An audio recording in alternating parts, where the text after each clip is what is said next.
Suņu vilnas diena Ventspils pie jūras brīvdabas muzejā pulcēja nevien tos, kuri mīl suņus un ir laimīgi to saimnieki, bet arī pašus četrkājainos draugus, kas kļuva par svētku galvenajiem varoņiem. Pirmais spilgtais notikums bija deju kolektīva Brīzīte uzstāšanās.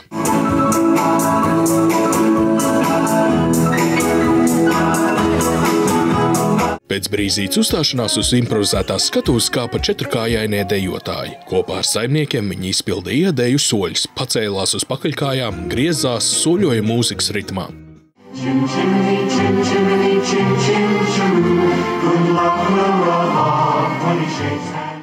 Šim aburošajam borderkollijam ir tikai pusotrs gads, bet dejās viņš jūtās jau ļoti droši. Gudrais un draudzīgais suns ar prieku demonstrēja savus iecienītākos deju soļus arī mūsu filmēšanas grupai.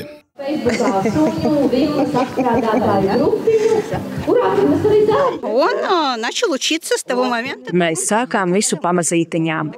Sākumā bija mājas noteikumi, pēc tam sākām mācīties pašus vieglākos trikus. Un lūk, mēs esam tikuši jau tik tālu. Līdz šim sunītim man bija dejojošs vācu aitas suns, un ar to man arī nācās ļoti daudz strādāt. Principā ar jebkuru suni ir ļoti jāstrādā, lai tas iemācītos dejot. Tas nav tā, ka vienreiz izdarīju, un suns to atcerās veselu mēnesi.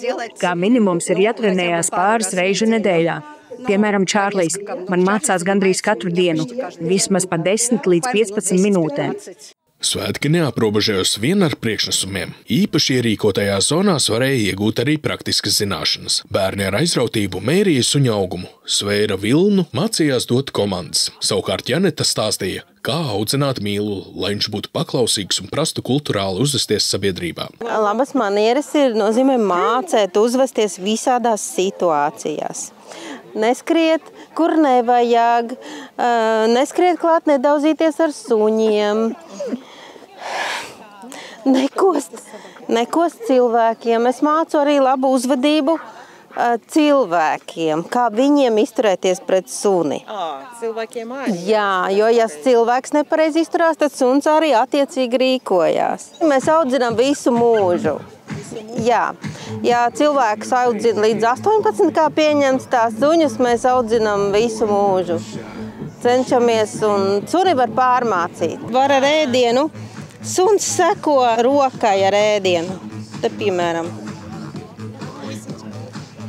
Tad, kad viņš ir pieaudzis, viņam vairs nevajag ēdienu, bet mēs viņam rādam visas komandas ar ēdienu. No sākuma ar ēdienu, tā kā, piemēram, mācam griezties vai celties uz augšu vai gulties. Man rokā ir ēdiens. Un pēc tam jau bez lācis. Kad suns jau ir iemācījies, viņam vairs nevajag jau guli. Krustiņš.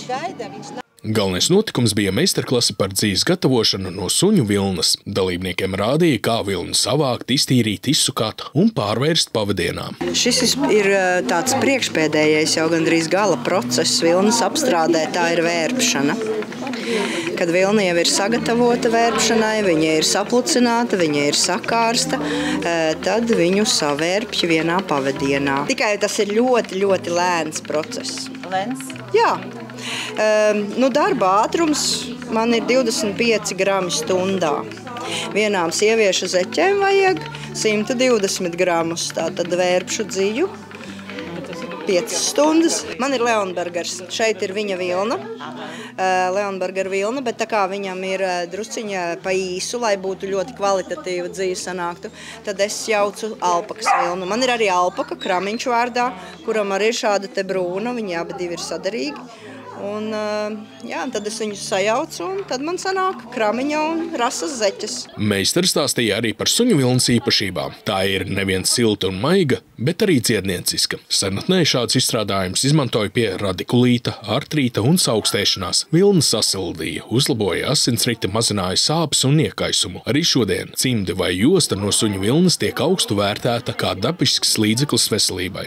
Nelaime ir tā, ka vērpēju ir ļoti maz mums Latvijā, bet to patiesībā varētu darīt jebkurš gandrīz, īpaši jau ar tām vārpstiņām, kas tur tiek demonstrēts. Tas ir tā, ko cilvēks tiešām mājās viens pats savu sunīšu vilnu varētu varētu sev savērpt, un tas būtu ļoti liela pievienotā vērtība uzvilkt zeķītes no savas suņa vilnas pašam sataisītas. Mēs esam tie, kas te esam. Mēs esam tās tīrās, dabiskās vilnas piekritēji. Mums šeit vilnām nav sintētisku pieaukumu, kas patiesībā jūs saprotat, tikko jūs pieliekat kaut kādu sintētiku, tas nozīmē, ka jūs ieģērbjaties plastmasas maisiņā. Ja? Un, līdz ar to jūs arī nogalinat visas vilnas labās īpašības, ietinot gan vilnu, gan sevi tajā plastmasas maisiņā. Šeit ir tīra dzīva vilna, un viņa strādā tieši tāpat, kā strādā šī vilna dzīvniekiem. Viņi viņu silda, viņi viņu dzesē, viņi pasargā no saules, Viņa ir dzīvība šim dzīvniekam, vai ne?